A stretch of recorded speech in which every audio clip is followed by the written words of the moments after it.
Ladies and gentlemen, we'd like to welcome on a new guest to the show. If you've been alive at all on the internet over the last few years, you know this guy. He's a North Central grad, a Chicago guy through and through. He's a co-host of the massive podcast that is Redline Radio on Barstool Chicago. He proved just last week on Cyber Monday he's still got some gas in the old arm.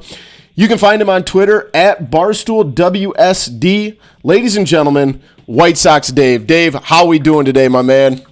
I'm doing good. How you guys doing? Man, we're living the dream. We're hanging out in Zach's basement. It's better than being outside, better than being just about anywhere.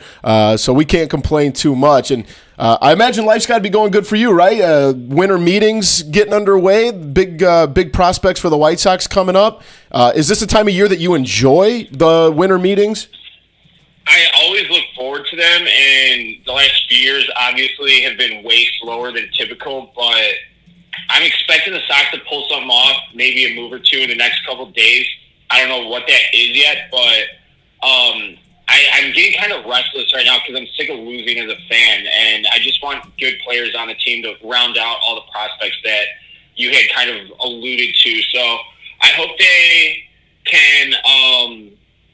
can swing something in the next 24 to 48 hours before the meetings wrap up. Nothing was due today, but I think they're on the path to, pulling the trigger on a move or two, whether that's free agency or in a trade.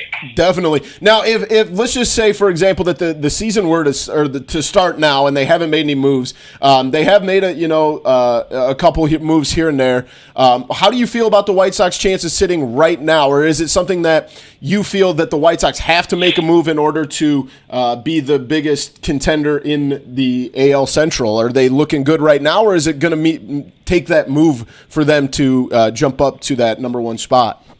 Yeah, the AL Central stinks. It's garbage. The Indians are, they might have to trade Lindor, Kluber. Mm-hmm. The Twins, a lot of those guys are on 1 or 2 year deals. So, I think the Twins are going to rake next year, but, who knows? Pineda suspended for the first, 50 or 80 games or something next year. They just re-signed him, though. But, in the next year to, 4 or 5 years, it's going to be a very winnable division. So, with what the White Sox have coming up internally, they just need to fill out the rest of the roster with solid or better players. And I don't think they're going to be winning the division next year. But look at what the Twins did. The Twins lost 74 or 75 games 2 years ago, and then they won. I think it was 100 last year. So, right. It can happen. And the White Sox, they're sick of the front office, the players. They're all sick of losing.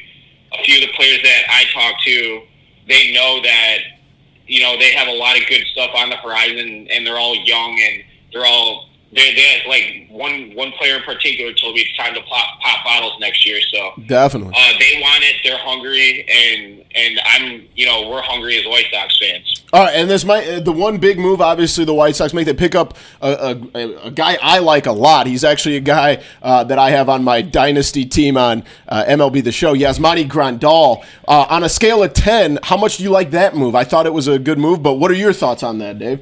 Yeah, it's in a vacuum, it's a great signing. In 8, 9, 10, it's a great signing. He's one of the very best catchers in baseball, and when you pair him with James McCann, that's probably the best catcher tandem in baseball. I know Giolito told me on Redline Radio and everything that the pitching staff absolutely loves working with James McCann. But and even though he had a hot start last year, was an all-star and everything, he's better suited to play, catch 60 games. For sure. Get 300, 350 or so plate appearances, maybe DH here and there.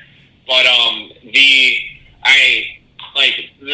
signing itself, if that's the marquee signing of the winter, I'll be a little disappointed because they need so much more. They need a starting pitcher, at least one good starting pitcher, probably two, whether that be a free agent or through a trade.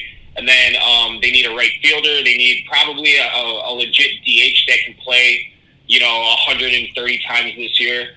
So there's still work to do, but in a vacuum, that signing was awesome. Now, you said about the DH, is that something that you think Abreu is going to play a lot of? I know they re-signed his contract. Is Jose Abreu going to be the DH, or do you think that Jimenez is going to be? What is your thoughts? I know, like I said, the other big signing was Eloy as of now, or not Eloy, I'm sorry, Jose Abreu. Do you expect him to slide into that DH role a little bit more?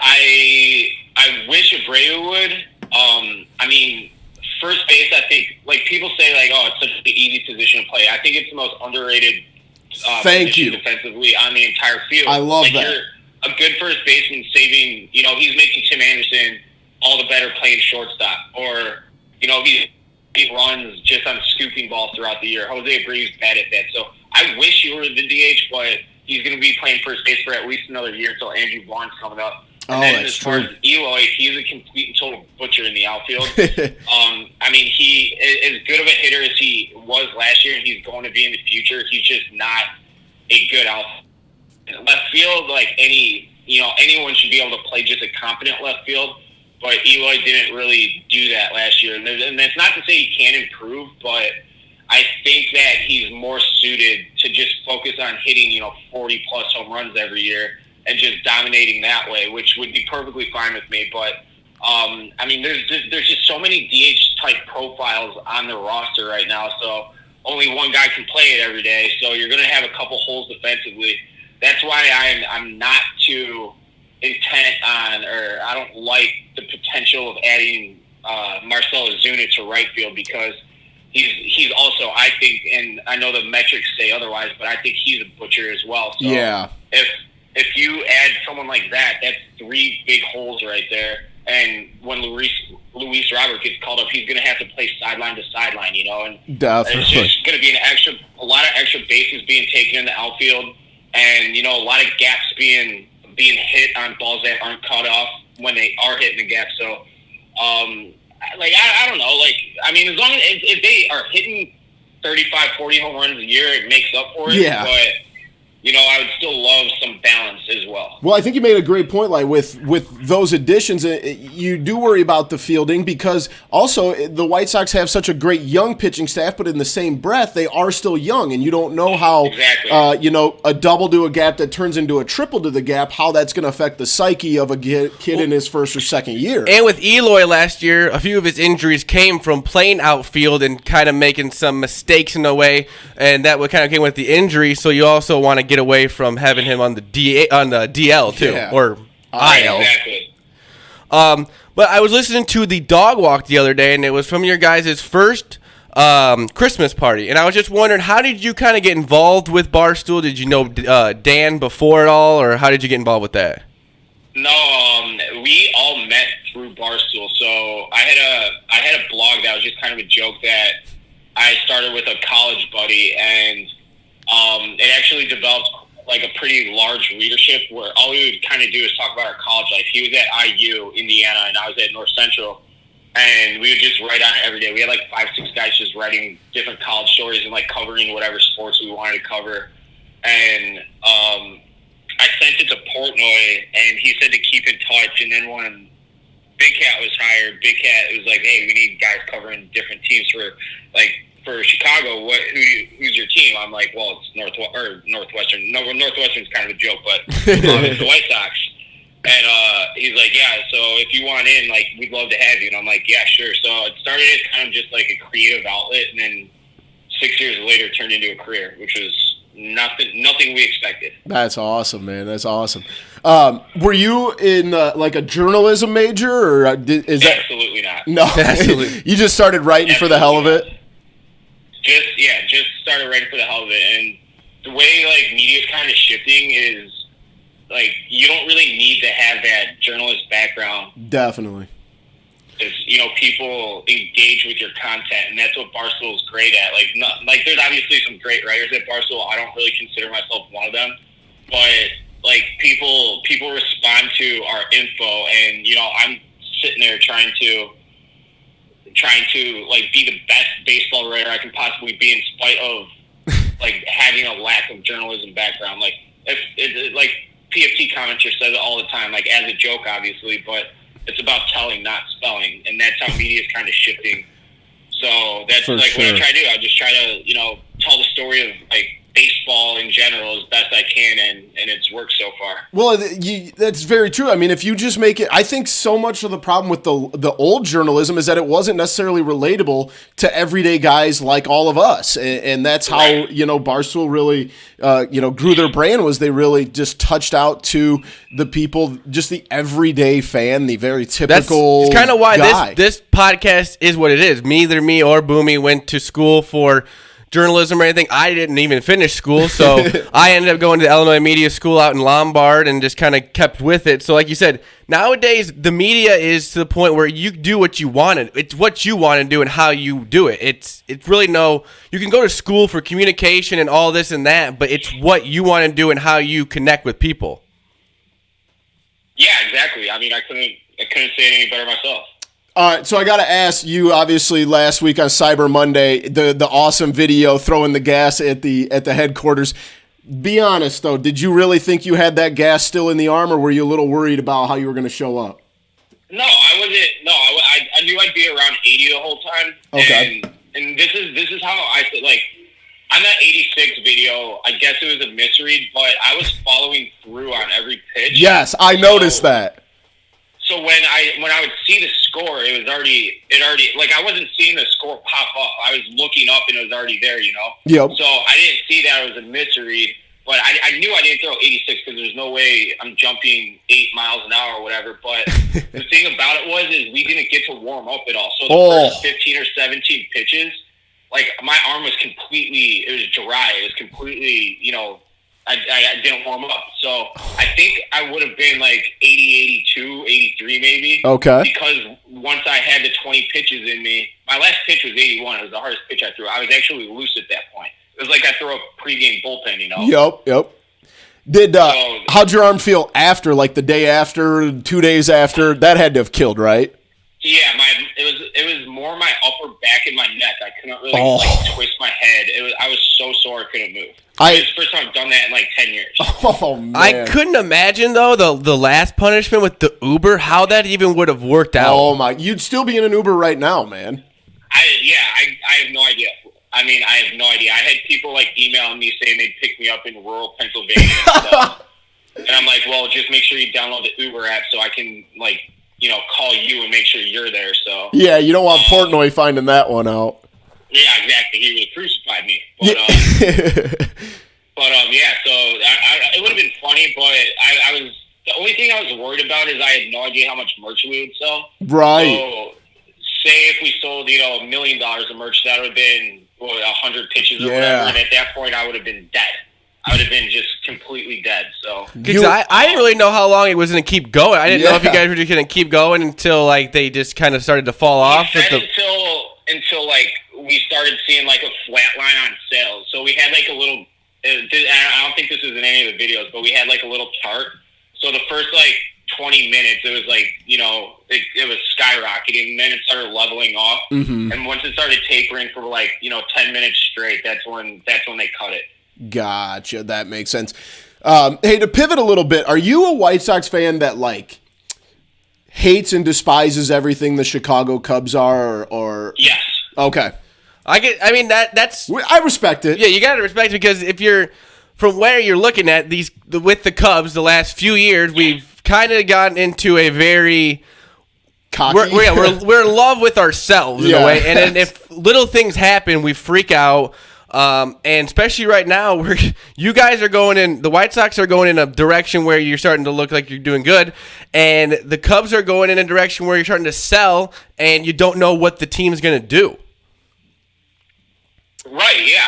I mean, it's a gray area for sure right now for the Cubs. A lot of bad contracts, and as much as people want to blame the Ricketts family for not spending over the luxury tax, there's a lot more that goes on than just spending as much as you can. If you exceed it for 3 years, you're paying a 50%, 3 years in a row, that is, you're paying a 50% tax on every dollar spent. Oh. So say they would have signed Manny Machado, because that's a nice even number. That was 10 years, $300 million. Mm-hmm. That would have been, they would have been paying $150 million this year for him. So extra. So that would have been a force. So what team's going to do that? No team on earth's going to do that.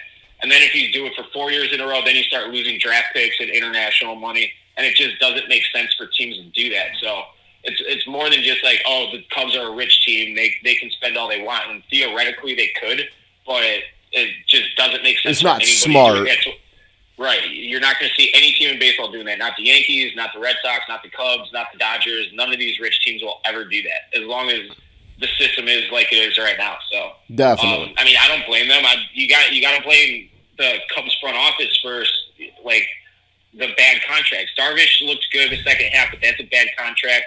Hayward's a bad contract. Chatwood's a really bad contract. Yeah. There's a few really bad Brandon contracts Morrow? on that team. Yeah. Brandon Morrow. Mm-hmm. Yeah, so put your GM hat on. If you're, we said about the Cubs, there's been rumors the Cubs are looking to trade guys like Chris Bryant, Wilson Contreras. If you're the GM of the Cubs right now, are you pulling the trigger if those are the right moves? If you're getting enough in return, are you to the point now where GM Dave's going to pull the trigger on those? I mean, you said it yourself. It's got to be the right move. If I'm moving Chris Bryant, well, that's not going to happen until after his grievance is finalized or whatever, which That's I true. thought was supposed to happen by now.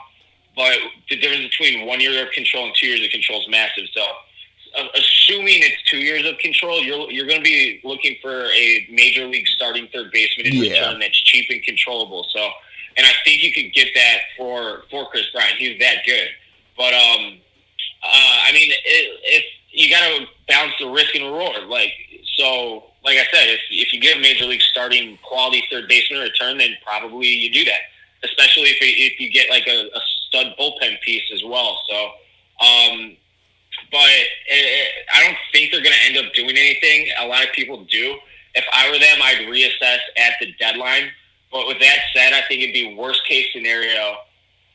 If they were like 4 or 5 games over 500 at the deadline, it either have to be like way under or way over. Because if they're like right there, then you might as well just trade everybody. I think if you're just like teetering at mediocrity, you know. Yeah, I know we shake gotta it up a little we bit. gotta let it play out. But do you like the hiring of David Ross, of like pretty much best friends with a lot of guys on the team? Do you think that's gonna work out, or do you think that could blow up in their face?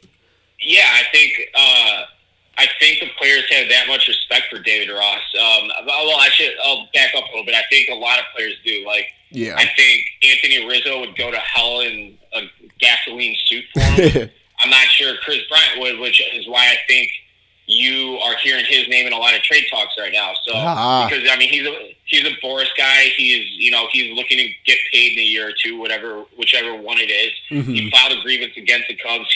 Which is more than I'll never fault the guy for taking the money. So, No, not at all. If he's out for Chris Bryant, and while at the same time trying to play as best as he can for the team. So it's a little different.